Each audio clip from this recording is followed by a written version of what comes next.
on parliamentary acts and language. I just want to point out that the video that the lady senator presented was obviously opinionated, a propaganda tool, right? It should be stricken off the record, Madam President. And it's unparliamentary. We've seen videos presenting evidence on issues that are taken up on the floor. Senator Tulfo always comes out with videos showing people being mobbed, people being abused for the information of this body to act on that particular issue. But to come up with an opinionated piece like that, ganong klaseng video na propaganda, na showing intrigue. Kasi ako, Madam President, hindi naman ako sangayon sa people's charter change.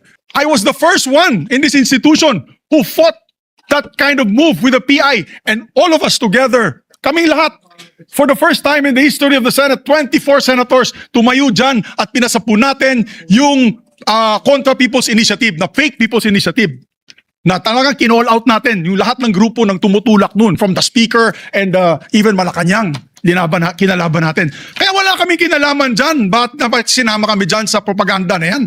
Na dahil kami, Duwag 11? Ano ba yan? Bulaga 11?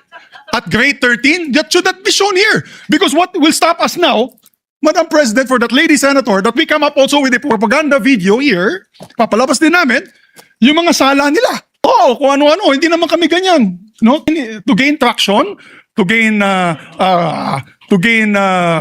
views and publicity, will destroy our fellow colleagues here. Walang ganyanan. Ako, hindi ako nagagalit. Kilala niyo ako. Ako pinaka-amiable dito. Mahal ko kayong lahat. Pero hindi tama yung pangyayaring iyon. Hindi ba? Kung galit po kayo, magsalita po siya dyan, magalit siya sa gobyerno niya. Magalit siya sa kapatid niya. Burahin niya kapatid niya. Pero wag naman niya idamay yung mga tao na walang kinalaman dyan. Katulad niya, never ako kinausap ni Senate President Soto. Never ako kinausap ng mga kasamahan ko dito about charter change. Kasi alam din nila, tutulak ko. Tinanong ko din sila. Wala silang kausap. Wala silang kinalaman. Wala silang alam sa charter change. This whole group is just nodding, shaking their heads. There is no such thing.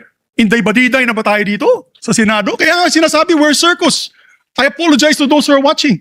They think we're a circus. We are a circus because this type of language that we are pushing in this August chamber, it's unparliamentary, Madam President. It is unparliamentary.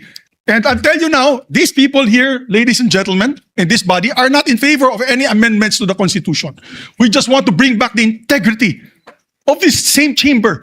Cannot we discuss that as a group, as a body, that we fight for our integrity, for the good name to be brought back, for people like Jokno, people like Tanyada, Aquino, people like Salonga, even Frank Drilon, people like Miriam Defensor Santiago, Joker Arroyo, who stood here for what was the best times of our institution. Have we forgotten that and we've made it already like a circus, Madam Chair? I do not agree. Because I'm not Maca Marcos. I'm not, so when you come up with a propaganda tool like that, hitting all of us, it makes us look that we are, nasa panig po kami ng mali at nasa panig po kami ng mga demonyo. Diba? May panindigan po kami lahat dito, Madam President. So therefore, you can see my passion on this. I move to strike the horrible propaganda video off the records of this great institution, Madam President.